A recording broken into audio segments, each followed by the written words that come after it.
So this is the story they don't tell in schools, but one you need to know. Now, picture yourself on the banks of a Nigerian river. The water flows steadily, nourishing the land and the people. Nearby, a young girl watches the world around her with keen eyes and an open heart. She sees the strength of the women who fetch water and till the land, the resilience of mothers who nurture families, and the wisdom of the grandmothers who tell stories in the evenings. This is the world of Flora Nwapa, a world she would one day immortalize in her writing and transform through her works. Flora Nwapa was born on January 13, 1931 in Oguta, southeastern Nigeria, a town surrounded by the calm waters of Oguta Lake. Raised in a close-knit Igbo community, Flora grew up in a culture that celebrated oral storytelling and the collective strength of women. Her parents, both educators, instilled in her a love for learning and a belief in the power of words to shape minds and build futures. In 1957, she became one of the first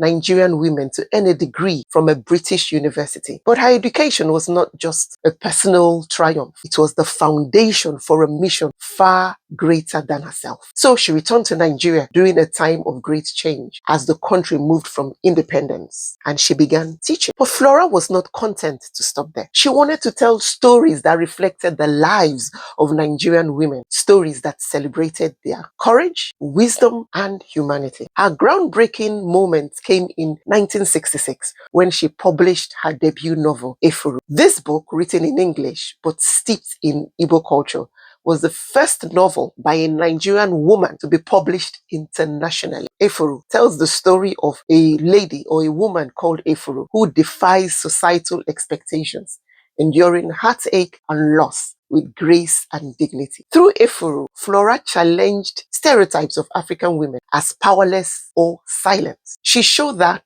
women could be complex, resilient, and deeply connected to their communities.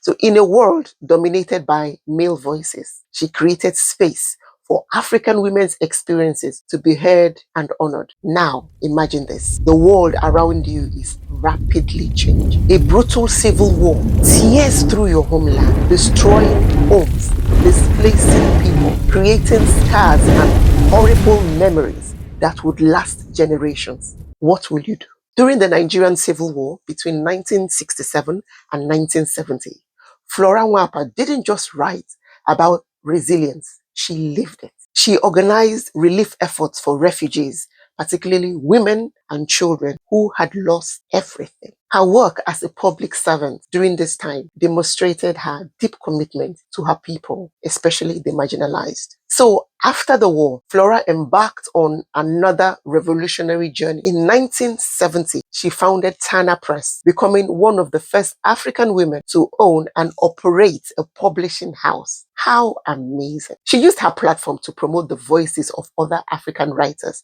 especially women, ensuring their stories reached the world. Flora once said, "I have shown that it is possible for women to do what men have been doing." Her publishing house became a beacon of empowerment, breaking barriers and opening doors. Flora's later works, such as Idu and Women Are Different, continue to celebrate women's agency, challenging generations. But her legacy extends her books. She was a trailblazer who showed African women that their voices mattered and their contributions could help shape the future. Now, close your eyes for a moment and think about your own journey. What river flows through your life, steady and strong, shaping who you are and the impact you will leave behind? Flora Nwapa believed in the power of community and the strength of women to transform society. She once said, "A woman in a male-dominated society cannot afford to walk timidly. She must walk with bold steps, courageously, without looking back." So to the dreamers and change makers listening, walk boldly. Whether you're a writer, you're a teacher, you're a nurse, you're a builder, you're a cook, you're a hairdresser, your contributions matter. Like Flora, you can leave your mark by lifting others, by telling stories that matter, and by standing tall in challenges. As the Igbo proverb says, the river that forgets its source will soon dry up. Stay rooted in your identity, in your community, and in your dreams. Remember where you come from as you move towards where you're meant to be. Like Flora Nwapa, you have the power to create ripples that will flow far beyond your lifetime. So what story will you tell? What difference will you make? The choice is yours.